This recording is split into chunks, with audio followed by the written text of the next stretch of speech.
एक ही स्कूल, एक ही क्लास। अवनी और रिया दोनों बचपन से सबसे अच्छी दोस्त थीं।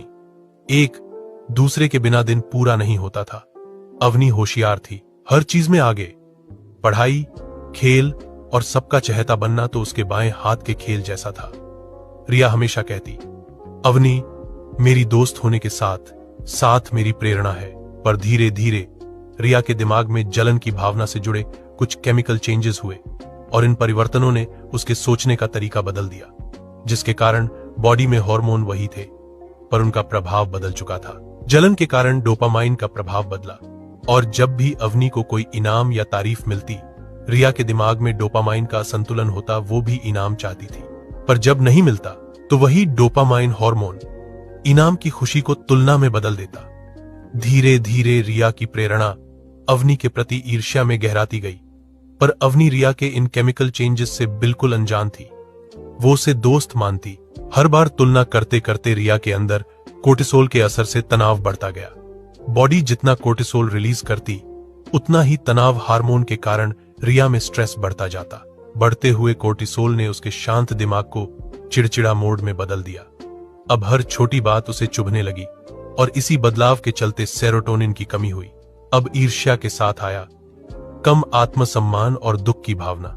रिया में सेरोटोनिन यानी खुशी देने वाला हार्मोन कम होने लगा। रिया खुद को कमजोर और कमतर महसूस करने लगी। अब उसने हंसना कम कर दिया था। हंसी की जगह तनाव और जलन ने ले ली थी। इसके कारण रिया ज्यादा सोचने लगी।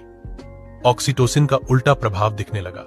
दोस्ती के बंधन से रिया के दिमाग में ऑक्सीटोसिन भी बनता था, जो सामान्य रूप से विश्वास और बंधन देता है। जब जलन बढ़ी, ये ऑक्सीटोसिन अधिकार की भावना में बदल गया। उसने सोचा, अवनी तो मेरी दोस्त है, किसी और के करीब कैसे हो सकती है?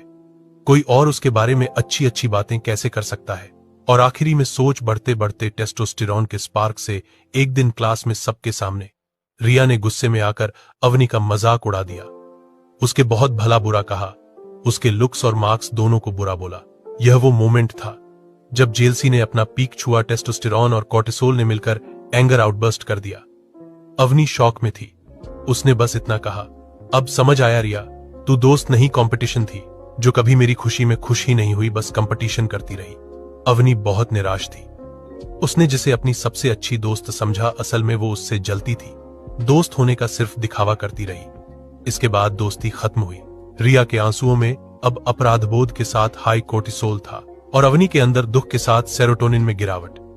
आखिर में इस अंदरूनी हार्मोन बदलाव और बायोकेमिस्ट्री ने दोनों की दोस्ती की केमिस्ट्री तोड़ दी और सिखाया, हर भावना के पीछे एक हार्मोन जरूर होता है, पर इंसान के पास कंट्रोल है जिससे रिश्ते बिगड़ने से बच सकते हैं।